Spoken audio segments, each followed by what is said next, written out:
नमस्ते। आज प्रस्तुत है मृत्युंजय का 65वां भाग।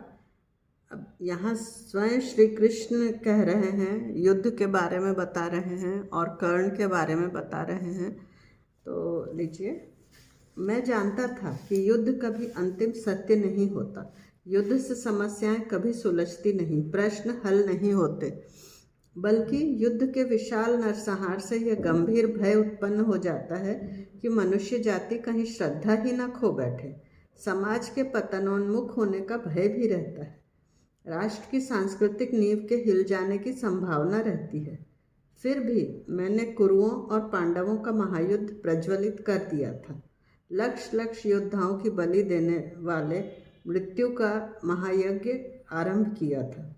प्रत्येक मन में संचित सुप्त क्रूरता का मुक्त विस्फोट करने वाला रोमांचक खेल प्रारंभ किया था। कण कण में विद्यमान जिस चेतना से विश्व संचालित होता है, उन तेजस्वी कणों का रोमांचक संघर्ष प्रारंभ कर दिया था। क्यों? किस लिए? क्या इसलिए कि मैं एक पाषाण हृदयी बधिक था?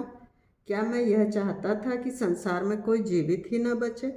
आर्यवर्त में क्रूरता का, अश्रद्धा का, अराजकता का, स्वेच्छाचार का साम्राज्य छा जाए? इसलिए कदापि नहीं। मैंने युद्धाग्नि प्रज्वलित की थी। हाथ से गांडीव को फेंक कर नातों के प्रेम में भ्रांत हुए शुष्क कंठ वाले अर्जुन को पुनः धनुष उठाने को प्रवृत्त किया था। स्वयं उसके घोड़ों का संचालन करने के लिए उसके नंदी घोष रथ की वल्गाएं अपने हाथ में ली थी। युद्ध के तीसरे दिन ही हाथ में शस्त्र न उठाने की प्रतिज्ञा भंग हो गई। फिर भी मैंने उसकी कोई चिंता नहीं की। क्यों किया था मैंने यह सब? किस लिए? द्रौपदी के निष्कलंक चरित्र की घोर विडंबना करने वाले दुर्योधन और दुशासन को केवल दंड देने के लिए? शकुनी मामा की कपटपूर्ण राजनीति का सदा के लिए उन्मूलन करने के लिए? भीष्म द्रोण की मुग्ध और असमर्थ तटस्थता का मुंह खोलने के लिए? धृतराष्ट्र की अंधी आंखों में सत्य का चमचमाता अंजन लगाने के लिए? कर्ण के मार्गभ्रष्ट, पदच्युत और अखंड संभ्रमित जीवन को स्वर्ग का सुयोग्य मार्ग दिखलाने के लिए? नहीं। यदि केवल ऐसा ही कोई उद्देश्य मेरा होता तो मेरा कार्य सरल था। विशेष उद्देश्य के लिए विशेष उपाय योजना कर मैं उसको पूर्ण कर लेता। केवल 2 राज सिंहासनों का भी प्रश्न मेरे सामने नहीं था। मेरे सामने प्रश्न था संपूर्ण मानव जाति का। प्रश्न था चिरंतन अंतिम सत्य का। प्रश्न था विविध प्रकार के अनगिनत कुंभ धारण कर रहने वाले अमर आत्म तत्व का। संसार का अंतिम और कभी ना बदलने वाला सत्य है प्रकाशमय अमर चैतन्य। उसका अनुभव कोई भी अपने विलास सज्जित रंग भवन में रहकर कभी नहीं कर पाता। विशुद्ध आसक्ति पर जीवित रहकर पानी में जैसे हाथी से मगर चिपट जाता है, वैसे ही आसक्ति से चिपटकर इसका साक्षात कोई कभी नहीं कर पाया। इसके लिए तो शरीर के एक एक स्नायु को इस बात का घनिष्ठ और निर्भ्रांत परिचय प्राप्त करना होता है कि जैसे दिन के बाद रात होती है, वैसे ही जीवन के बाद मृत्यु अनिवार्य है। मन, शरीर, बुद्धि सबको आत्मनिर्भर होना पड़ता है। तदनंतर आवश्यकता नहीं रहती कि कोई अन्य व्यक्ति सत्य को बताए, उसको सिद्ध करे। वह स्वयं ही प्रत्येक शरीर से प्रकट होने लगता है। मुक्ति अथवा सर्वश्रेष्ठ आत्मानुभव कभी भीख मांगने से प्राप्त होने वाली वस्तु नहीं है। दूसरे के अन्न खाने से अपनी क्षुधा कभी शांत नहीं होती है। दूसरे के जल पीने से अपनी तृष्णा कभी तृप्त नहीं होती। ठीक इसी प्रकार किसी के उपदेश मात्र से किसी का उद्धार नहीं होता। जहाँ जहाँ जीवन होता है, वहाँ वहाँ प्रकट होने की लालसा होती है। मुक्ति के लिए छटपटाहट होती है। बाहर से यह भले ही दिखाई न देता हो, परंतु भीतर अविराम गति से यही कार्य चलता रहता है। जीवन का अर्थ है प्रकटन। कभी कभी इस प्रकटन का प्रलयकारी दृश्य मानव जाति के सम्मुख आया करता है, क्योंकि ग्रंथ, उपदेश, नीति तत्व इसका उल्लंघन कर वह आसक्त बन जाती है।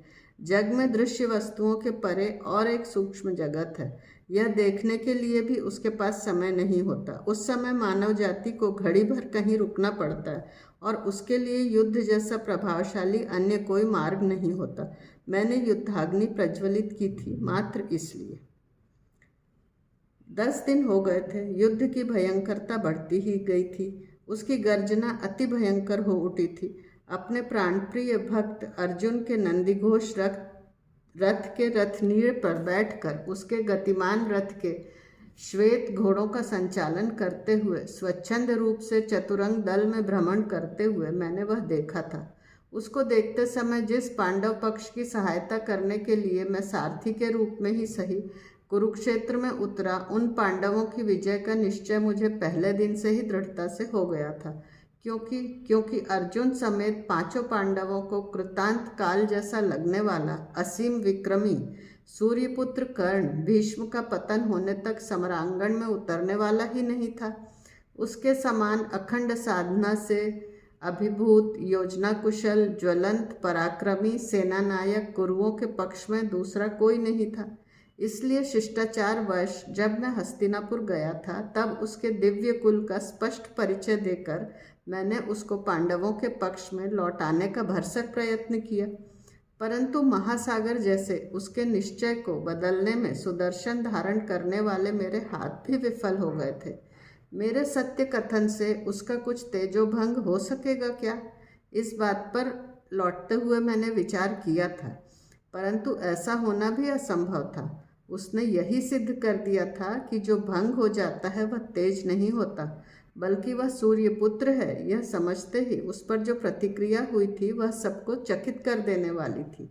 विदुर ने मुझे यह बताया था कि मुझसे मिलकर लौटने पर मैं सूर्यपुत्र हूँ कि गर्जना करते हुए उसने 5 सुवर्ण जलकुंभ अंक में भरकर लुढ़का दिए थे। वही कर्ण भीष्म के पतन होने तक समरांगण में पैर ही नहीं रखने वाला था। इंद्र पहले ही अपने पुत्र अर्जुन के लिए बड़ी कुशलता से उसके कवच कुंडल हस्तगत कर चुका था। परशुराम ने तुझको ठीक युद्ध के अवसर पर ब्रह्मास्त्र स्मरण नहीं होगा का मर्म भेदी श्राप दिया था। महेंद्र पर्वत पर ब्राह्मण के तेरे रथ के चक्र को भूमि भी युद्ध में इसी तरह गाड़ रखेगी, उद्गारों को कोई नहीं भूल सकता था। कुंती देवी को तो उसने 4 पुत्रों का अभय दिया था। सूर्यपुत्र होकर भी प्रथम पांडव कर्ण की पात्रता मेरी जैसी अर्थात एक सारथी जैसी ही रह गई थी। परंतु सचमुच क्या यही बात थी? युद्ध का 11वां दिन उदित हुआ। कुरुओं का त्रिकोणी भगवा राजध्वज हाथ में लिए गुरुदेव द्रोण कौरवों का नेतृत्व करने के लिए दृढ़तापूर्वक हमारे सामने आ खड़े हुए। द्रोण सभी शस्त्रास्त्रों के साक्षात चलते फिरते वेद थे। 10वें दिन भीष्म के पतन के कारण रात भर विकल रहने वाली कुरु सेना द्रोण को सेनापति के वेश में देखकर फिर रणोत्सुक होकर आवेश से गर्जना करने लगी। कुरुक्षेत्र का मुक्त वातावरण उनके गगनभेदी अखंड जय जयकार से निनादित होने लगा। आज पहली बार ही द्रोण के नेतृत्व में प्रचंड रथदल के प्रमुख के रूप में कर्ण समरांगण में उतरा था। लता बेलों से सुशोभित तमकते विशुद्ध सुवर्ण से मंडित अपने जैत्र रथ में सबसे लंबा होने के कारण वह ऐसा शोभायमान हो रहा था जैसे हिमालय पर कैलाश पर्वत का उत्तुंग शिखर शोभित होता है। उसके रथ पर हाथी को बांधने वाली श्रृंखलाओं के सुचिन्ह से युक्त काशाय वर्ण का अतलसी राजध्वज इतना फड़फड़ा रहा था कि उसने फड़फड़ाने के कारण उसको धारण करने वाला अनिदार सुवर्णी ईर्षा दंड निरंतर डगमग डगमग हिल रहा था। सर्वांग पर लौह त्राण पहने हुए कर्ण राख से ढके हुए तप्त धधकते अंगारे जैसा ही था।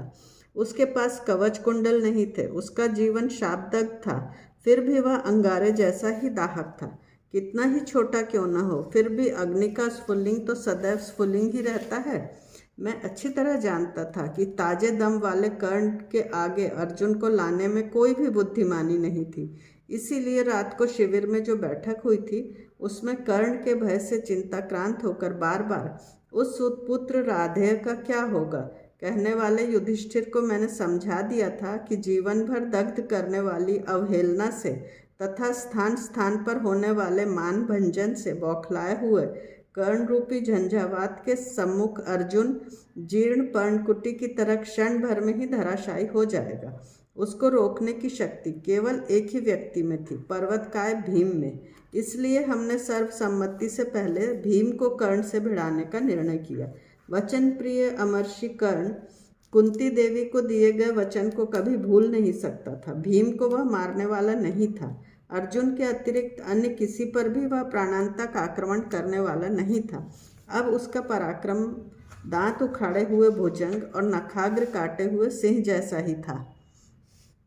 भीष्म के नेतृत्व में द्वैरथ, द्वंद्व, संकुल और पाषाण क्षेपण की जो घनघोर युद्ध हुआ, उसमें पांडवों के 5 लाख योद्धा काम आ गए थे। भीम, श्वेत, सात्यकी, अर्जुन, धृष्टद्युम्न, युयुधान, इन लोगों ने कौरवों के 10 लाख योद्धाओं को यमसदन पहुंचा दिया था। फिर भी कौरवों की सैन्य संख्या अधिक थी। कर्ण और द्रोण को सम्मुख रखकर 15 लाख का महासागर निरंतर खौल रहा था। हमारे नंदी घोष के पीछे 10 लाख सेना खड़ी थी। धन्यवाद। हम यहीं समाप्त करते हैं। अगर वीडियो अच्छा लगे तो आप सब्सक्राइब करें।